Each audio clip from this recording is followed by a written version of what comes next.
In this video I'm going to discuss whether New Year's resolutions are a good idea.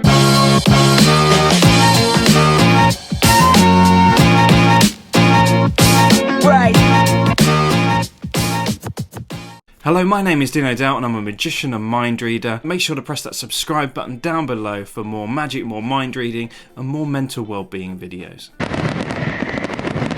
I firstly want to take the chance to say Happy New Year to you all, and I wish you all the best in the year to come. Last year was a challenge for us all, and this brings me on to what I wanted to discuss in this video.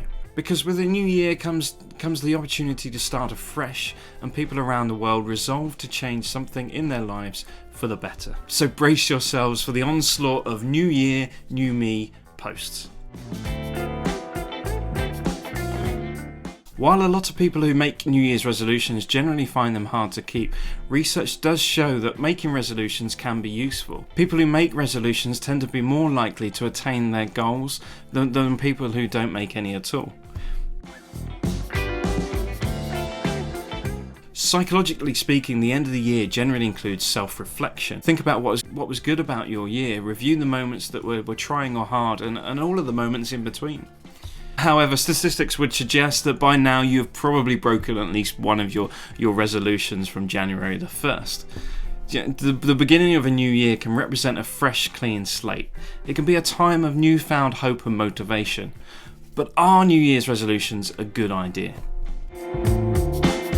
After a year that thoroughly capsized many people's lives, most typical resolutions like exercising more often, travelling more, or spending more time with family and friends seem somehow inappropriate, when essentially we're all just trying to survive. If 2020 taught us anything, it's that planning ahead doesn't always work out. If we were among the luckier ones, the disruption of 2020 looked like cancelled trips, postponed weddings, and lost days in lockdown. For others, that disruption took the shape of life-threatening illness, financial insecurity, and ultimately, for some people, their lives. With life's uncertainties thrown into sharp relief, why would we spend a second planning for a better me in 2021?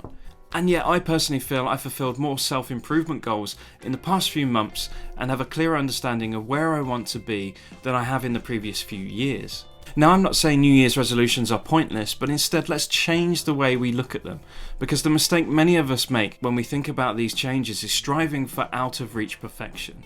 Like work harder, eat healthily, exercise more. These goals drive us to beat ourselves up when we fall short, and if we do reach the goal, there's a disappointing sense of, you know what's next.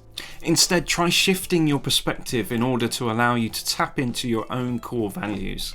Like finding excitement in life, feeling close to loved ones, feeling grounded in ourselves, being of service to our communities. These kind of things have taken on a new level of importance over the past year. Only when these things were threatened have we been able to understand how undeniably important they are. So when it comes to making New Year's resolutions, think a bit about what kinds of goals you are pursuing. Many may seem superficial, lose some weight, or pedestrian, manage my money better. That's fine, go ahead and work on these goals, but allow yourself to think big as well. What do you value in life? What provides you with meaning? What kind of world do you want to live in? Or we can let go of the idea of resolutions altogether and trust that we'll be driven to make the changes that are right for us when it's time to do so, whether that happens to fall on the 1st of January or not. My suggestion is that we use the New Year's resolutions ritual as a time of both reflection, what worked well in your life this past year, and a values clarification. Our resolutions should be congruent with what we most value, with those experiences that give our lives meaning. So try this. When creating resolutions, ask yourselves questions like, how do you want to feel? Will this resolution get you closer to that?